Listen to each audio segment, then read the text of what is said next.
트럼프 미국 대통령은 취임 연설을 통해 일기 때보다 더 강력해질 미국 우선주의를 예고했습니다. 또 북한을 핵 보유국이라 칭하며 김정은이 나의 복귀를 보면 기뻐할 것 같다고 말했는데요. 워싱턴에 나가 있는 최철 특파원과 자세한 이야기 나눠보겠습니다. 최 특파원. 네, 워싱턴입니다. 네, 트럼프 미국 대통령이 취임 일성으로 예상한 대로 미국 우선주의를 강조했군요. 네, 추운 날씨 탓에 실내인 미 의사당 중앙홀에서 진행된 취임식에서 트럼프 대통령은 시종일관 미국 우선주의를 설파했습니다. 들어보시겠습니다. 미국의 황금기가 시작됩니다. 우리는 모든 국가가 부러워하는 나라가 될 것이며 트럼프 행정부에선 단 하루도 더 이상 남들에게 이용당하지 않을 것입니다. 트럼프 대통령은 먼저 미국을 위협과 침략으로부터 방어하는 것이 무엇보다 중요하고 전례 없는 수준으로 이를 이행할 것이라며 힘을 통한 평화를 시사했습니다. 평화 중재자와 통합자의 역할을 강조하며 장기화되고 있는 우크라이나 전쟁 해결에 대한 의지도 내비쳤습니다. 연장선상에서 그는 지금 중국이 운영하고 있는 파나마 운하를 되찾아오겠다며 중국을 견제하기도 했는데요. 그린란드 소유권에 대해서도 트럼프 대통령은 국제 안보를 위해 필요하다면서 중국의 선박과 군함이 도처에 있고 덴마크는 그린란드를 유지할 수 없다고 말했습니다. 네, 우리에겐 트럼프 대통령의 주요 공약이었던 보편 관세나 통상 문제 등 경제 관련 이슈도 관심 사항이잖아요. 네, 그렇습니다. 트럼프 대통령은 미국의 무역 시스템을 즉각 점검하고 대외 수입청을 신설해 외국에 관세를 부과하겠다고 밝혔습니다.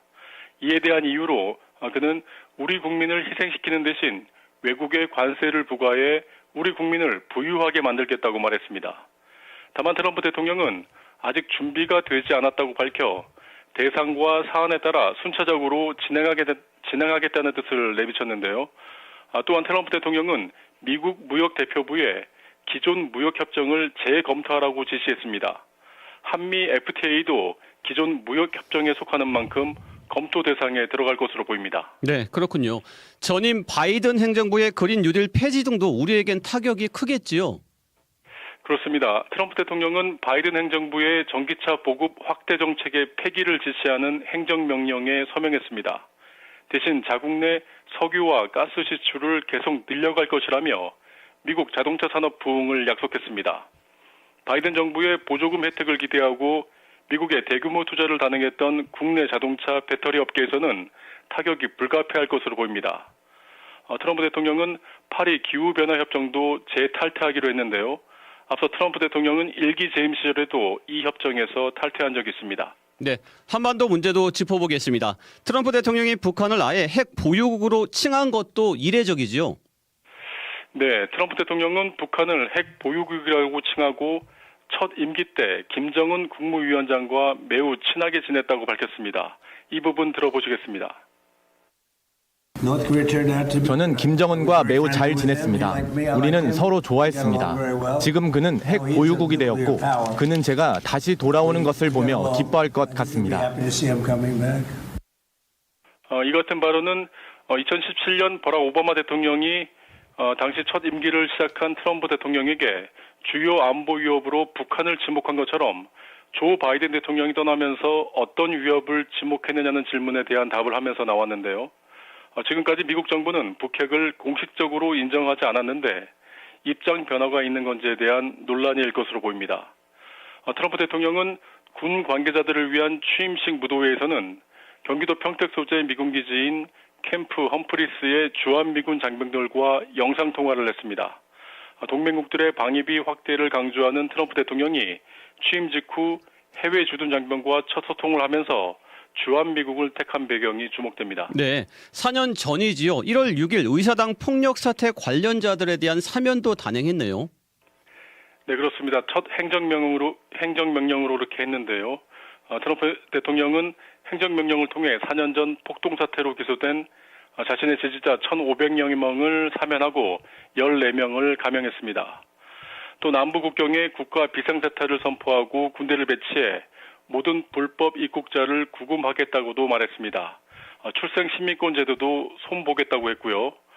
그리고 틱톡과 관련해서는 미국과 중국이 합작 투자하는 방식을 제시하면서 틱톡 금지법의 75일 유예를 결정했습니다. 지금까지 워싱턴에서 전해드렸습니다. 네, 여기까지 듣겠습니다. 워싱턴 최철 특파원이었습니다. 트럼프 대통령이 북한을 핵 보유국이라고 언급해 상당한 파장이 예상됩니다. 역대 미국 정부의 북한 비핵화 목표가 변화하는 게 아니냐는 우려 속에서 우리 정부는 당혹스러운 분위기입니다. 이 소식은 박정환 기자가 전해드립니다. 도널드 트럼프 미국 대통령은 현지 시간 20일 북한을 핵 보유국이라 부르며 김정은 국무위원장과의 관계를 과시했습니다.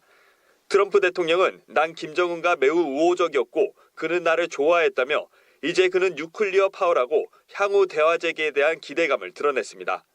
역대 미국 정부는 북한의 핵무기 보유를 용인할 수 없다며 핵 보유국이라는 용어를 자제해왔습니다. 하지만 트럼프 대통령의 핵 보유국 발언으로 북한 비핵화 목표가 변화하는 게 아니냐는 분석이 제기됩니다. 트럼프 대통령이 북한 비핵화 대신 핵 군축이나 핵 동결 등 이른바 스몰딜에 나서면서 한국 정부를 패싱하는 게 아니냐는 우려도 나옵니다. 국방부는 북한의 비핵화는 필수 조건으로 지속 추진해야 한다고 즉각 대응했지만 당혹스럽다는 분위기입니다. 전문가들은 서둘러 트럼프 2기 행정부의 북핵 대응 전략 움직임을 따라잡고 정부가 존재감을 보여야 한다고 강조합니다. 이물출 경남대 극동문제연구소 교수입니다. 대북 정책의 근본적인 변화를 충분히 인식을 하고 한국 정부를 패싱하지 않도록 적극적인 존재감을 보여주고 아울러 트럼프 2기 행정부에서 한미일 협력과 대중외교에도 변화가 예상되는 만큼 유연성 있는 외교가 필요하다는 목소리도 나옵니다. CBS 뉴스 박정환입니다.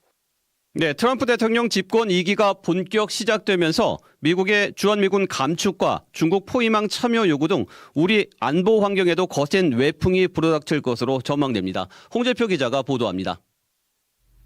군사 안보와 관련한 트럼프 대통령의 첫 번째 청구서는 방위비 분담금이 될 것으로 보입니다. 한미 양국이 지난해 합의한 액수의 9배 가량을 내라는 비상식적인 요구지만 이미 여러 차례 공언했던 내용입니다.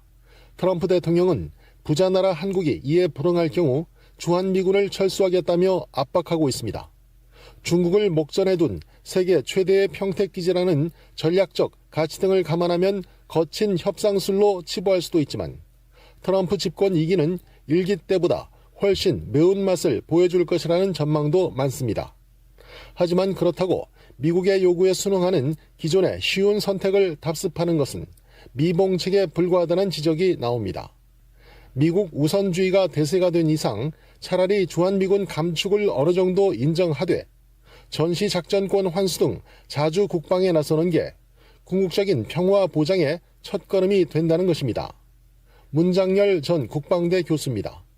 주한미군 감축, 철수 이런 것도 우리가 생각할 때가 됐어요 이미. 그래서 한미동맹은 그러면 어떻게 할 것이냐. 평화동맹, 위기관리동맹, 경제동맹 이런 것으로 얼마든지 유지할 수가 있습니다. 트럼프 집권 2기의 우리 안보는 북미 대화 재개 가능성도 변수에 넣어야 합니다. 방위비를 올려주는 대신 대북강경 일변도의 기존 질서를 유지하려는 우리 측과 충돌할 수 있기에 어느 때보다 깊은 통찰이 필요한 시점입니다. CBS 뉴스 홍재표입니다. 트럼프 미국 대통령이 다음 달 1일부터 중국에 관세 10%를 부과하는 방안을 논의하고 있다고 말했습니다. 우크라이나전 종전에 대한 의지도 거듭 피력한 가운데 미국 전역에서는 불법 체류자 단속이 개시됐습니다. 워싱턴에서 최철 특파원이 보도합니다. 취임 이틀째를 맞은 트럼프 대통령의 입에선 중국에 대한 관세 부과 이야기가 흘러나왔습니다. 다음 달 1일부터 10%를 추가로 물리겠다는 겁니다. 중국이 멕시코와 캐나다로 펜타닐을 보낸다는 사실에 근거해 10% 관세를 부과하는 것에 대해 논의하고 있습니다. 취임식 당일 밝혔던 멕시코와 캐나다에 대한 25% 관세 부과 방안도 재확인했습니다. 더 나아가 유럽연합도 예외가 아니라고 강조했습니다. 트럼프 대통령은 유럽과의 무역 저점 문제를 꺼내들고는 중국뿐 아니라 유럽연합도 아주 나쁘다며 관세로 공정성을 회복해야 한다고 말했습니다. 우크라이나전 종전에 대한 의지도 굽히지 않았습니다. 트럼프 대통령은 시진핑 중국 국가주석에게도 도움을 요청했다면서 푸틴이 협상에 나서지 않을 경우 추가로 제재하겠다고 압박했습니다. 한편 미국 전국 곳곳에서는 불법 체류 중인 이민자에 대한 대대적인 단속이 개시됐습니다. 트럼프 행정부의 국경차르인 톰 호머는 일단 범죄 경력이 있는 불법 체류자를 집중 단속한다며 이들은 구금된 뒤 추방될 것이라고 말했습니다. 워싱턴에서 CBS 뉴스 최철입니다. 네, 트럼프 미국 대통령 취임 사흘째에도 뉴욕 증시가 트럼프 랠리를 이어갔습니다. 트럼프 행정부의 AI 인프라 5천억 달러 투자 계획 발표가 효자 역할을 했다는 분석이 나옵니다. 워싱턴에서 최철 특파원이 보도합니다. 트럼프 대통령 취임 사흘째에도 트럼프 랠리가 이어졌습니다. 대형주 중심의 S&P 500 지수는 장중 최고가를 경신하는 등 뉴욕 증시 강세가 계속됐습니다. 다우존스와 나스닥 지수도 일제히 상승했습니다. 새롭게 바뀐 정부에 대한 기대감에다 트럼프 대통령이 예상과 달리 관세에 서두르지 않자 시장이 안도한 것으로 풀이됩니다. 오늘은 트럼프 대통령의 적극적인 투자 유치 행보가 시장을 움직였습니다. 트럼프 대통령은 어제 오픈 AI, 오라클, 소프트뱅크가 참여하는 인공지능 인프라 5천억 달러 투자 계획을 발표했고 기술주들은 오늘 동반 상승으로 화답했습니다. 5천억 달러 규모의 스타게이트는 저한테 굉장히 큰 일입니다. 매우 특별한 무언가가 될 겁니다. 역대 최대 성과로 이어질 수도 있습니다. 한편 트럼프 행정부의 신실세로 떠오른 일론 머스크 테슬라 CEO는 이 같은 대규모 AI 인프라 투자 계획에 대해 그들은 돈이 없다고 찬물을 끼얹었습니다. 프로젝트가 과대 포장됐다고 대놓고 비판한 겁니다. 미국 언론들은 트럼프 대통령의 야심찬 발표 몇 시간 뒤에 머스크가 공개적인 의문을 표시했다며 이는 둘 사이에 때때로 어색하고 불편한 역학관계를 보여준다고 평가했습니다. 워싱턴에서 CBS 뉴스 최철입니다. 네, 트럼프 미국 대통령이 김정은 북한 국무위원장과의 정상 외교를 다시 시도하겠다고 밝혔습니다. 박종관 기자가 보도합니다. 트럼프 대통령은 폭스뉴스 인터뷰에서 김정은과 다시 연락을 해보겠느냐는 질문에 그렇게 할 것이라고 답했습니다. 연락할 시기나 방법 등 구체적인 내용은 설명하지 않았습니다.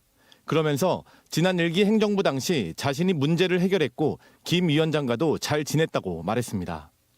특히 종교적 열망이 강한 이란과 달리 김 위원장은 종교적 광신자가 아니며 똑똑한 사람이라고 표현했습니다. 그는 2018년 싱가포르, 2019년 베트남 하노이에서 두 차례 북미 정상회담을 했고 판문점까지 포함해 김 위원장을 3번 만났습니다. 트럼프 대통령이 사실상 핵 담판을 전제로 한 김 위원장과의 정상 외교를 시사하면서 북미 간 대화 재개 등 접촉 가능성이 커졌습니다. 트럼프 대통령은 취임 첫날인 지난 20일에는 핵 보유국이라는 표현을 쓰며 북한과 핵 군축이나 동결 등을 목표로 담판에 나서는 것 아니냐는 관측을 불러왔습니다. 이와 관련해 조현동 주미대사는 특파원 간담회에서 트럼프 2기 행정부와 북한 비핵화 목표를 공동으로 견제하는 가운데 복잡하게 얽힌 셈법을 풀기 위해 대북 정책 조율을 강화하겠다고 말했습니다. CBS 뉴스 박종관입니다. 트럼프 미국 대통령이 한미 FTA 개정을 요구할 수 있다는 전망이 트럼프 1기 행정부 출신 인사로부터 나왔습니다. 우리 통상당국은 개정 가능성을 배제하지 않고 철저하게 대비한다는 방침입니다. 이 소식은 김수영 기자가 전해드립니다. 미국 신정부 통상정책의 주요 타깃은 중국이지만 한국도 안전지대는 아니다. 트럼프 1기 행정부에서 국가경제위원회 부위원장을 지낸 켈리앤 쇼의 말입니다. 쇼 전 부위원장은 오늘 한국경제인협회가 주최한 세미나에 화상으로 참석해 이렇게 전망하며 전 세계 교역국을 대상으로 한 본격적인 관세 부과는 4월 이후가 될 것으로 내다봤습니다. 앞서 트럼프 대통령은 취임 직후 외국과의 불공정한 무역 관행과 기존 무역 협정에 대해 재검토하라는 지시를 내렸는데 한국과의 교역이 직접적으로 언급되진 않았지만 한국의 대미 흑자가 가파르게 증가하고 있는 상황을 감안하면 트럼프 대통령이 집권 1기 때처럼 한미 FTA 개정 협상을 밀어붙일 가능성을 배제할 수 없습니다. 우리 통상당국도 대응에 나섰습니다. 통상당국자는 어제 정부 세종청사에서 기자들과 만난 자리에서 한미 FTA 재협상 가능성을 묻는 질문에 공식 대응은 섣부른 감이 있다고 말을 아꼈습니다. 미국 신정부가 아직 한미 FTA 재협상을 거론하지 않는 상황에서 우리가 먼저 관련 논의를 공식화하는 것이 국익에 부합하지 않는다는 겁니다.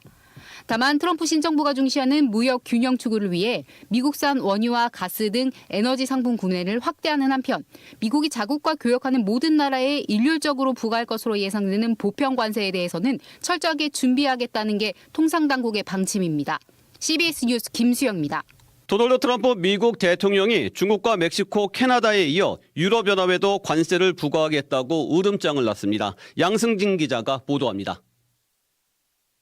트럼프 대통령은 국가 비상경제권법에 따라 캐나다와 멕시코, 중국에 대해 관세를 부과하는 행정명령에 서명했습니다.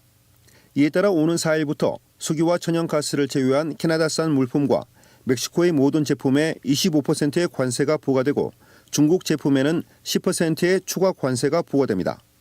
주스틴 트루도 캐나다 총리는 즉각 우리 돈 155조 6천억 원 상당의 미국산 제품에 25%의 관세를 부과하겠다고 밝혔습니다. 멕시코도 미국산 제품에 대한 보복 관세 대응에 나섰습니다. 트럼프 미국 대통령은 캐나다와 멕시코에 대한 25% 보편 관세 부과에 하루 앞선 3일 오전에 두 국가의 정상과 통화할 예정이라고 밝혔습니다. 트럼프 대통령은 워싱턴 DC 인근 앤드루스 공항에서 기자들을 만나 그들은 우리에게 많은 빚을 지고 있고 관세를 낼 것으로 확신한다고 말했습니다. 트럼프 대통령은 또 유럽연합, EU에 대한 관세 부과 시점을 묻는 질문에는 시간표가 있다고 말하지는 않겠지만 그것은 매우 곧 이루어질 것이라고 밝혔습니다. 독일이 미국에 대한 수출 규모에서 5위를 기록하고 있는 만큼 3대 교역국인 중국, 멕시코, 캐나다에 대한 관세 부과를 마친 후 트럼프 대통령이 순차적으로 관세 대상국을 확대하려 한다는 해석이 나옵니다. CBS 뉴스 양승길입니다. 네, 트럼프발 관세 전쟁이 현실화되면서 각국 한국 경제에 미칠 직간접적 영향에도 우려가 커지고 있습니다. 각국이 트럼프의 관세 정책에 대응하기 위해 물밑 협상을 치열하게 벌이고 있지만 우리나라는 협상을 주도할 대통령이 부재한 이중고에 휩싸여 있는데요. 수출 의존도가 높은 우리나라가 받게 될 영향, 산업부 조태임 기자와 짚어보겠습니다. 조 기자 어서 오세요. 네. 트럼프 대통령이 첫 타깃으로 캐나다와 멕시코, 중국을 지목하면서 우리나라는 첫 과세 대상에서는 제외됐지만 오히려 불안감은 좀 더 커지는 느낌이에요. 네, 그러니까 비현실적이라고만 생각했던 이 관세 부과가 현실화하는구나. 이 그렇죠. 불안감이 이제 반영된 것 같아요. 오늘 금융시장에서는 그 코스피는 장 시작과 동시에 2% 가까이 떨어졌고요. 네. 장중에는 3% 넘게 떨어지기도 했습니다. 최종 2.5% 하락했고 코스닥 역시 3% 넘게 하락했습니다. 그리고 원달러 환율도 글로벌 이제 무역 전쟁에 대한 우려 때문에 1,470원대까지 뛰다가 이제 막판에는 좀 그 간격을 줄이면서 전거래일보단 13.5원 오른 1,467.2원을 기록했는데요.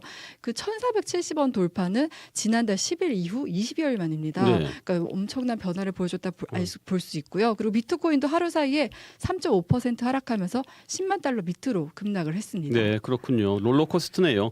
주식시장은 어떻게 보면 향후 경제에 대한 전망이 선반영되는 곳일 텐데 네. 향후 우리나라 수출 전망이 도대체 어떻길래 이렇게 급락을 한 걸까요? 지금 이제 대체적인 전망은 대미 수출이 10% 안팎에서 이제 줄어들 것이다 이렇게 보고 있는데요. 네. 국책 연구기관인 산업연구원이 지난달 말 이제 시나리오별 이제 보고서를 내놨는데 미국이 멕시코와 캐나다 25% 그리고 뭐 중국, 한국 등에 이제 10% 관세를 부과할 경우 한국의 대미 수출이 10.2% 이제 감소할 거다 이렇게 보고 봤습니다. 네. 산업연구원 김정현 연구위원 설명 들어보시겠습니다.